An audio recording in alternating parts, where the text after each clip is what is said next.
going on, guys? This is my Wonder Woman review. Ah!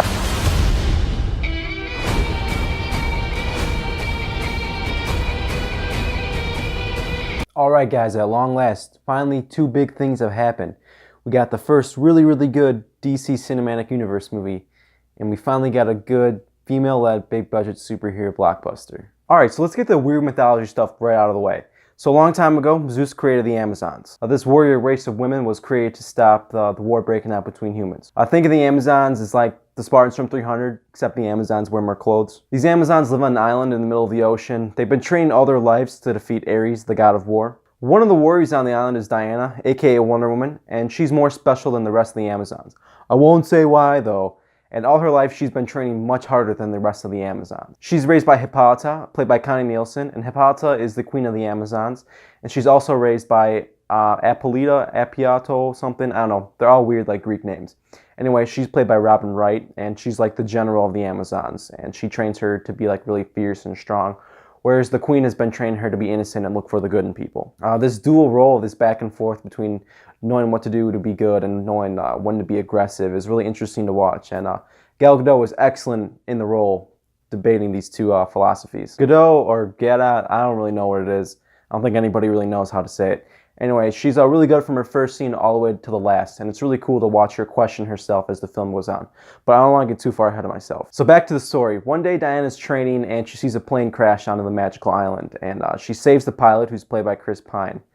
Chris Pine informs all the Amazons that the world of men is currently in the middle of World War I, and that he is a spy carrying the plan to the German secret weapon. To sum up the rest of the plot pretty quick, Diana goes with Chris Pine to stop the war, and she thinks Ares, the god of war, is behind it, so that's why she goes with him. Their mission to stop the secret weapon that the Germans have makes up the bulk of the film, and you get some really interesting stuff in this mission. First off, the chemistry between Pine and Gadot is just really fun to watch. She doesn't know how to act in the world, and it's like really funny to watch her pull out a sword in the middle of London, and Pine's reactions to all this is just really hilarious. I really believed in their relationship by the end of the film, and maybe it even gets romantic.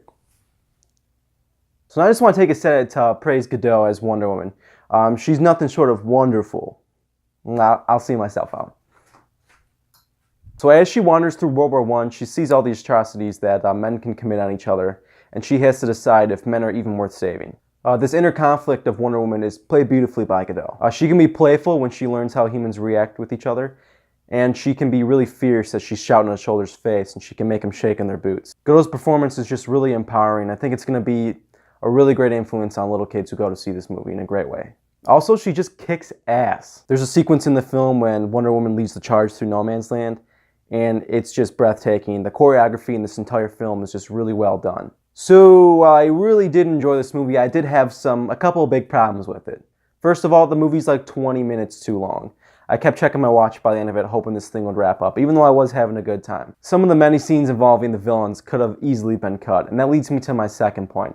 The villains in this movie just suck. They're the most basic, like, mustache-twirling villain. In fact, one of them actually has a twirling mustache that's just really distracting. They gotta be some of the most basic villains. They're just evil. They don't have any motive other than to be evil.